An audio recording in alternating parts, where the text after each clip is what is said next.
Alright guys, making my watch list video for Friday, which would be February 5th. I'm making it now that the market's actually not even closed yet. It's about 20 minutes till the close, so you may see a second video tonight if I stumble across a few more good setups, but I've got enough really to make a video, and I do have some things I have to go do, so making it a little early today. Here's what I've come up with. First of all, the SPY. I had these support and resistance lines drawn, and they're just from recent, right, from the past couple weeks. And right now, again, we've got about 19 minutes to go. Right now, we're pretty much in the middle of its recent range, okay? So not a lot to go on there. Here's my watch list. Weight Watchers, nice little green candle here today. I love it over the two-day high, over 1350. Made a call on it today through 11, and it got a nice move. Sitting here at the 200, nice bounce back here, nice bounce here, and turning. So Weight Watchers looks good for some upside, especially if Oprah will help us out. AMDA, a recent high flyer, kind of flagging, so I want to watch that one for potential long.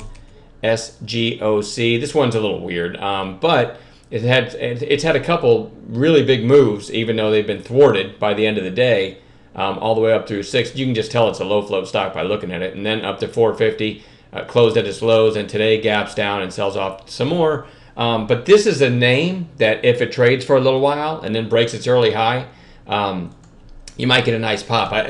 Lumber Liquidators isn't on watch for tomorrow, but this is just like the video I made last night. If you take today's candle out of it, I said you had recent action, even though it got thwarted and it came back down. It's worth a potential watch today, all right? And when it got up to here, I said, hey, LL over 1270 might go. And it gave a nice move all the way up to 1310. So there's a perfect example from last night why I put something on watch that doesn't look so great just because it's had recent volume. Lumber Liquidators gave us a trade today, and SGOC, much lower float than LL, but still, you know, kind of reminds me that you had this big spike, you had another spike on secondary news, and now you're 2 days lower. So if you get the same kind of setup that we got in LL today, that one could be worth a shot. EYEG, another low floater. Let me zoom in a little bit, you can see it a little better. So you had this big move, then it gaps up, sells off. 2 days, 3 days down, now getting close to the 8-day. Pretty good bounce play candidate. Only 252,000 traded today though, so it's super thin, and it might not give any kind. It might just be too spready to trade, even if it gives a setup. So be aware of that. Whoops. Electronic Arts EA. It is down below the August lows, and it was on bounce watch today. It gave no setup today, so it's just it's just one of those that kept selling and didn't cost me a dime. Right? I just didn't trade it. But now you've got like 4, 5, 6 red days in a row. I don't know. I like this to line up with support. You could argue that, this bounce back here is some support. After it broke this area, or tried to break out over 60 way back when, this was a kind of a retest. But you can't really give much weight to something like that. This one-day pullback, which was almost a year ago, right? So I'm not giving a lot of weight to that, but I'm just looking at this as a potential oversold bounce. Remember, I'm a day trader. I don't hold anything overnight, so this might just give me an oversold bounce. With this many days down in a row, when you break, I guess you call the August low a relevant spot on the chart, right? When you come a long way to break that low, a lot of traders look at that, or I should say newer traders look at that and think, oh, now it's really going to tank because we're below the August lows. But when you've come this far to get there, a lot of times you get a nice snapback. So I think EA is a good candidate for a bounce tomorrow. And speaking of video game makers, Activision, ATVI, 3 days down in a row, getting near the 200. I actually liked it. Weight Watchers just popped. Just popped as I'm making the video. So it'll still be on watch tomorrow, but I was hoping it wouldn't pop today. All right, so now you're, let me turn that speaker down. Oh, I'd love to see a gap down. I'd love to see this touch the 200-day tomorrow. The only reason this caught my attention is because today it got some good shape and volume. This is what we look for capitulation. Now, and then it's sideways ever since. So I would like to see it sell down to the 200-day, but you never know if it will. But that's a really relevant spot on the chart, and it's ahead of itself. And you know what? They make Call of Duty, so come on.